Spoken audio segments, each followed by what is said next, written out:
Hello दोस्तों। आज हम बात करने वाले हैं एक बुक के बारे में जिसका नाम है you can win, which is written by Shiv Khera. Shiv Khera के द्वारा लिखी गई इस बुक का नाम यू कैन विन है। गाइस, शुरू करते हैं। क्या आपके भी कुछ ऐसे सपने थे जिन्हें आप दिलो जान से पूरा करना चाहते थे मगर वो पूरे नहीं हो पाए? या आपने आज तक सिर्फ दूसरों के सपने पूरे होते हुए देखे हैं मगर खुद के नहीं? जी हाँ, हम सबके साथ कभी ना कभी ये चीज़ हुई हो। ऐसा लगता है जैसे कुछ लोग लाइफ में गेम में मास्टर होते हैं, उन्हें जो चाहिए होता है उन्हें वो मिल जाता है। तो फिर आप ऐसा क्यों नहीं कर सकते? ये बुक उन रीजंस पर लाइट डालेगी जो कि बताएंगे क्यों सिर्फ कुछ लोग ही इसको हासिल कर पाते हैं, सबके सपने पूरे नहीं हो पाते। ये बुक दरअसल एक मैनुअल है जो आपको स्टेप बाय स्टेप आगे लेकर चलती है। ये बुक आपको सिखाएगी कि सक्सेस आखिर मिलती कैसे है। अगर आप भी कुछ बड़े सपने देख रहे हैं तो ये बुक आपकी जर्नी स्टार्ट करने में हेल्प करेगी और आपको डायरेक्शन देगी जिससे आप अपने गोल्स क्लियरली सेट कर पाएंगे और अपने अपने ड्रीम्स सच कर पाएंगे। और सबसे इंटरेस्टिंग बात इस बुक की ये है कि इस बुक के हर चैप्टर में आपको एक एक्शन प्लान मिलेगा जिसे आप किसी एक्सरसाइज की तरह प्रैक्टिस कर सकते हो। इस बुक में आपको वो सीक्रेट मिलेगा जो सक्सेसफुल लोग लाइफ में अप्लाई करते हैं। अगर आप भी सक्सेस के दीवाने हैं तो इस बुक की इनर वर्किंग के बारे में जानने के लिए हमारे साथ बने रहिए। एक लेसन के बारे में बात करते हैं। एटीट्यूड की इंपॉर्टेंस क्या होती है? एक पॉजिटिव एटीट्यूड बिल्ड करना। बेशक आपको ये सोचकर हैरानी होती होगी कि क्यों कुछ लोग, ऑर्गेनाइजेशंस या कुछ कंपनीज बाकी से ज़्यादा सक्सेसफुल होती हैं। तो इस सवाल का जवाब है क्वालिटी। जब हम क्वालिटी की बात करते हैं तो इसका मतलब क्वालिटी ऑफ पीपल और बिजनेस चॉइस से है। सक्सेस की दुनिया में एटीट्यूड की काफ़ी इंपॉर्टेंस है जो सक्सेसफुल लोगों को लूजर से अलग करती है। ये बात सब जानते हैं कि किसी भी स्ट्रांग बिल्डिंग की शुरुआत एक स्ट्रांग फाउंडेशन से होती है। हर सक्सेसफुल बिजनेस की शुरुआत TQP से होती है, यानी कि टॉप क्वालिटी पीपल। ये वो लोग होते हैं जिन्हें कभी आपने अपनी टीम में शामिल किया था। ये वो लोग हैं जिनके अंदर एक स्ट्रांग डिजायर होती है आपके बिजनेस की क्वालिटी को बेस्ट बनाने की, उसे टॉप पर ले जाने की। स्टडीज से प्रूव हो चुका है कि ज्यादातर लोगों को अपने रेज्यूमे की वजह से नहीं बल्कि अपने एटीट्यूड की वजह से जॉब मिलती है। दरअसल अपने बिजनेस और लाइफ को लेकर एक पॉजिटिव एटीट्यूड रखना ही एक सक्सेस का सीक्रेट है। और हमारा एटीट्यूड डिपेंड करता है हमारे एनवायरनमेंट पर और हमारे एक्सपीरियंस पर। जो इंसान पॉजिटिव आउटलुक रखता है वो हमेशा खुद से पहले दूसरों की केयर करता है। एक पॉजिटिव इंसान वो है जो हमेशा कॉन्फिडेंट, पेशेंट और रिसोर्सफुल होता है। टॉप क्वालिटी पीपल के लिस्ट में शामिल होने के लिए आपको पॉजिटिव बनना होगा और इसके लिए डेली प्रैक्टिस करना होगा ताकि ये आपकी हैबिट में शुमार हो जाए। खुद को एजुकेट करते रहो, साथ ही खुद को नेगेटिव लोगों और नेगेटिव टीवी प्रोग्राम्स या नेगेटिव वेब सीरीज से, इस तरह के एंटरटेनमेंट से बिल्कुल दूर रहो तो ही बेटर होगा। ये बुक आपको बताती है कि कैसे एक वाइज मैन से मिलने के बाद एक अफ्रीकन फार्मर की लाइफ चेंज हो गई थी। हाफिज अपनी खेती बाड़ी के काम से खुश था और एक हैप्पी लाइफ जी रहा था, लेकिन एक वाइज मैन के सिंपल वर्ड्स ने किसी मिरेकल की तरह उसके लाइफ को चेंज कर दिया। उस वाइज मैन ने हाफिज से कहा कि तुम डायमंड से बहुत अमीर बन सकते हो। अगर तुम्हारे पास एक अंगूठे जितना बड़ा डायमंड हो तो तुम एक पूरा शहर खरीद सकते हो, और अगर तुम्हारे पास एक मुट्ठी जितना बड़ा डायमंड हो तो तुम पूरी कंट्री खरीद सकते हो। वाइज मैन की इन बातों को सुनकर हाफिज को रात भर नींद नहीं आई। वो अपनी हालत से ज्यादा खुश नहीं था, तो उसने डिसाइड किया कि वो अपने खेत बेचकर डायमंड ढूंढने निकलेगा। बहुत दिनों तक इधर उधर घूमने के बाद वो स्पेन जा पहुंचा। अब तक उसकी हालत काफी खराब हो चुकी थी। वो इतना थका हुआ था, इतना खस्ते हाल था कि उसने एक तरह से डायमंड मिलने की उम्मीद ही छोड़ दी थी। लाइफ से तंग आकर उसने नदी में कूदकर अपनी जान दे दी। लेकिन हाफिज को मालूम नहीं था कि उसके घर के जाने के बाद वहां क्या हुआ। जिस आदमी ने उसका खेत खरीदा था उसे एक दिन खेतों के पास वाली नदी में डायमंड्स मिले। दरअसल हुआ ये कि एक दिन जब वो आदमी नदी के किनारे बैठकर सुबह का नज़ारा देख रहा था तभी उसे पानी में कुछ चमकता हुआ दिखा। जब वाइज मैन खेत के नए ऑनर से मिलने आया तो दोनों ने देखा कि हाफिज एक डायमंड माइन के ऊपर सो रहा था, मगर अफसोस उसे ये बात मालूम ही नहीं थी। ये चीज़ प्रूव करती है कि लाइफ में पॉजिटिव एटीट्यूड कितना ज़रूरी होता है। अगर हाफिज पॉजिटिव सोच रखता और अपने एसेट्स पर भरोसा करता तो शायद वो सबसे अमीर इंसान होता, मगर अफसोस उसने अपने नेगेटिव एटीट्यूड की वजह से होपलेस होकर बेकार में अपनी जान दे दी। Success winning strategies. हम जानते हैं कि हमें सक्सेस हमारे एटीट्यूड की वजह से मिलती है और हमारा एटीट्यूड हमारी चॉइस पर डिपेंड करता है। तो इसका मतलब ये हुआ कि success is a matter of choice and not luck. यानी सक्सेस किस्मत की नहीं बल्कि चॉइस की बात है। लाइफ में आगे बढ़ने के लिए हमें अपॉर्चुनिटीज ढूंढनी होंगी, ना कि हमें हाथ पे हाथ रखकर बैठना है। सक्सेस एक सब्जेक्टिव वर्ड है। अपने गोल्स को एक के बाद एक अचीव करने की जर्नी का नाम ही सक्सेस है। फिर चाहे कितने ही ऑब्स्टेकल्स क्यों ना फेस करने पड़े, इतिहास में ऐसी कोई सक्सेस स्टोरी नहीं है जिनमें अड़चने न आई हों। थॉमस एडिसन की स्टोरी तो आपको याद होगी ना। लाइट बल्ब इन्वेंट करने से पहले करीब वो 9,999 बार फेल हुए थे। सक्सेस के लिए एक ऐसी मेंटेलिटी होना बेहद जरूरी है जो आपके अंदर एक स्ट्रॉन्ग डिजायर, कमिटमेंट और रिस्पॉन्सिबिलिटी की फीलिंग पैदा कर सके। आपके अंदर दूसरों से ज्यादा मेहनत करने की डिजायर भी होनी चाहिए। याद रहे, सक्सेस सिर्फ उन्हें मिलती है जो पेशेंस रखते हैं, दूसरों के बारे में सोचते हैं और अच्छा सोचते हैं और हमेशा एक पॉजिटिव एटीट्यूड लेकर चलते हैं लाइफ में। इसके साथ ही आप में अपने टाइम को मैनेज करने की खूबी को भी पैदा करना चाहिए ताकि बेस्ट रिजल्ट्स मिल सकें और किसी भी डिफिकल्टी में आपको पीछे नहीं हटना पड़े।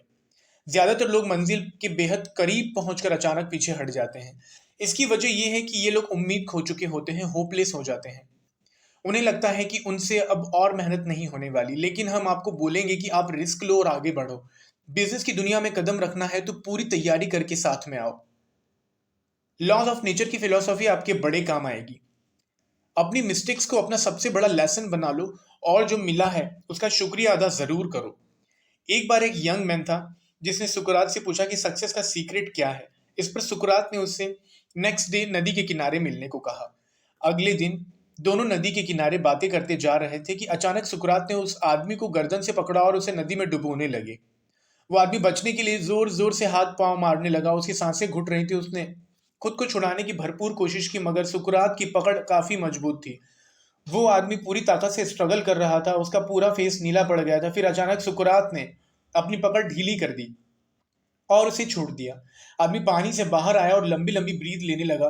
तब सुकरात ने उससे पूछा, जब तुम पानी के अंदर थे तब तुम क्या सोच रहे थे? उस वक्त तुम्हें किस चीज की सबसे ज्यादा जरूरत फील हो रही थी? हवा, यानी कि ऑक्सीजन, उस आदमी ने जवाब दिया। सुकरात बोले, जिस दिन तुम सक्सेस को इतना जरूरी समझोगी जितनी कि इस वक्त तुम्हारे लिए हवा है, तो यकीन मानो उस दिन तुम्हें सक्सेस जरूर मिलेगी। यहाँ पर सुकरात के सिखाने का तरीका थोड़ा क्रूल था मगर उसका इम्पैक्ट कहीं ज्यादा था। Motivation, motivating your self and others every day. एक मोस्ट इंपॉर्टेंट क्वेश्चन ये नहीं है कि किसी काम को कैसे किया जाए, बल्कि ये है कि वो काम आप ऑलरेडी क्यों नहीं कर रहे हैं। वैसे ज्यादातर लोगों को पता होता है कि उन्हें सक्सेसफुल बनने के लिए एग्जैक्टली क्या चाहिए, लेकिन उन्हें ये नहीं पता होता कि वो उस चीज को अभी और इस वक्त से क्यों नहीं स्टार्ट कर रहे हैं। आप दूसरों से इंस्पायर होते हैं, ये अच्छी बात है, मगर आप तभी मोटिवेट होंगे जब आप अपने एक्शन प्लान को चेंज करेंगे। आपके इनर वैल्यूज आपकी लाइफ के मोस्ट लास्टिंग मोटिवेशन सोर्स होते हैं। जिन लोगों की लाइफ के कुछ टारगेट, कुछ गोल्स होते हैं, वो लोग हमेशा दूसरों से ज़्यादा मोटिवेटेड फील करते हैं। अगर एक्सटर्नल फैक्टर्स जैसे फियर, मनी या इंसेंटिव्स हमें मोटिवेशन फील कराते हैं, मगर कुछ इंटरनल फैक्टर्स भी हैं जैसे कि sense of pride, sense of achievement, responsibility और दूसरों की केयर करना वगैरह वगैरह। आप दूसरों को भी मोटिवेट होने में हेल्प कर सकते हैं, उन्हें हेल्प और रिस्पेक्ट देकर या उनके काम को रिकॉग्नाइज करके जो कि वो डिजर्व करते हैं। लोगों की नीड के हिसाब से उन्हें हमेशा कुछ बेटर करने के लिए चैलेंज करो। एक लड़के की स्टोरी है जो अपनी स्कूल टीम में सॉकर खेला करता था। वो लड़का हमेशा रिजर्व रहता था क्योंकि उसके कोच को उस पर कॉन्फिडेंस नहीं था। जब भी स्कूल का मैच होता, उस लड़के के फादर हमेशा देखने आते। हालांकि उनका बेटे को कभी खेलने का मौका नहीं मिलता था। फिर धीरे धीरे करके उस लड़के ने प्रैक्टिस में आना भी छोड़ दिया। लेकिन अचानक एक दिन वो फिर से प्रैक्टिस में आया और इस बार वो काफ़ी कॉन्फिडेंट लग रहा था। उनकी स्कूल का फाइनल मैच होने वाला था। उसने कोच से सिलेक्ट होने की रिक्वेस्ट की कि उसे मैच में रख लिया जाए, मगर कोच ने यह बोलकर मना कर दिया कि स्कूल की रेस्पेक्ट का सवाल है और वो कोई भी चांस नहीं लेना चाहते। मगर उस लड़के के बार बार रिक्वेस्ट करने पर कोच को आखिर मानना ही पड़ा और जब मैच शुरू हुआ तो हर कोई उस लड़के की शानदार परफॉर्मेंस देखकर हैरान था। वो गोल पर गोल किए जा रहा था। इस पूरे गेम का स्टार वो अकेला लड़का ही था। गेम जब ओवर हुआ तो कोच ने उससे पूछा, तुम्हें ये कैसे किया? क्योंकि वो लड़का सॉकर में कभी अच्छा परफॉर्म नहीं कर पाता था, मगर आज वो अचानक से स्टार बनकर कैसे उभर गया? लड़के ने बोला, मैं अच्छा परफॉर्मेंस इसलिए नहीं कर पा रहा था क्योंकि मेरे फादर मैच देखने आए थे, लेकिन उसके फादर तो वहाँ थे ही नहीं। तो कोच ने पूछा, कहाँ है तुम्हारे फादर? लड़के ने कहा, मेरे फादर ब्लाइंड थे। वो हमेशा उसकी प्रैक्टिस में आते थे मगर कुछ देख नहीं पाते थे, लेकिन आज जब वो इस दुनिया में नहीं है तो वो ऊपर स्वर्ग से उसे खेलता देख रहे होंगे और वो बड़े खुश होंगे।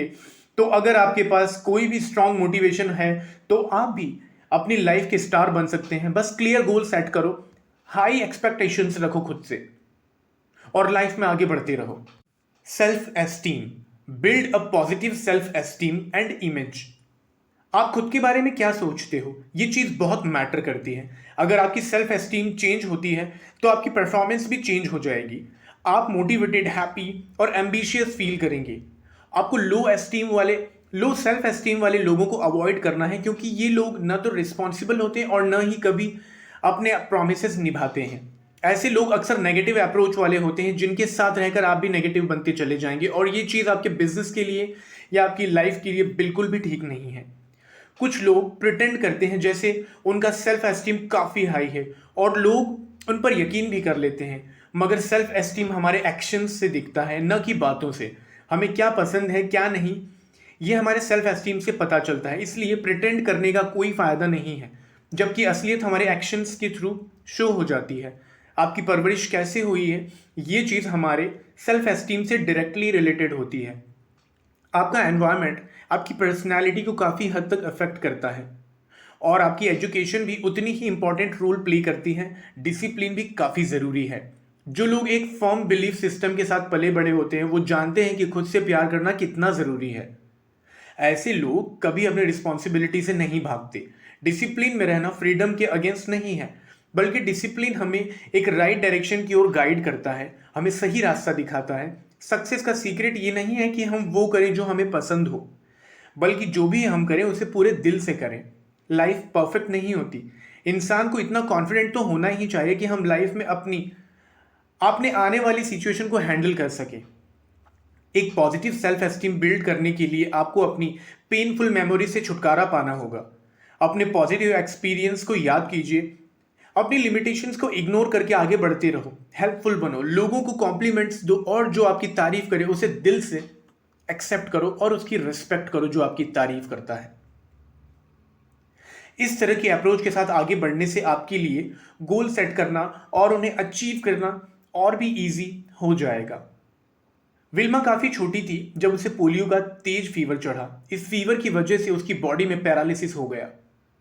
तब उसकी एज सिर्फ 4 साल की थी और डॉक्टर्स ने कहा कि अब वो लाइफ में कभी भी अपने पैरों पर खड़ी नहीं हो पाएगी।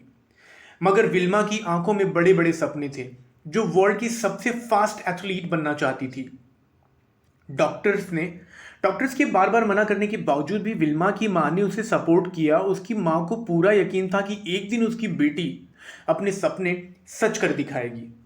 अगर खुद पे भरोसा हो तो इंसान अपनी मेहनत और लगन से क्या कुछ नहीं कर सकता। एक दिन विल्मा ने अपने पैरों से ब्रेसेस उतार दिया। वो इतने टाइम बाद आज पहली बार जमीन पर पैर रख रही थी और वो दौड़ना चाहती थी, ट्रैक पर रेस करना चाहती थी। तो विल्मा ने कॉम्पिटिशन्स में रेस लगानी स्टार्ट कर दी खड़े होने के बाद, लेकिन फिनिश लाइन पर वो हमेशा लास्ट ही आती थी। इस तरह कई साल गुजर गए। विल्मा ने हार नहीं मानी।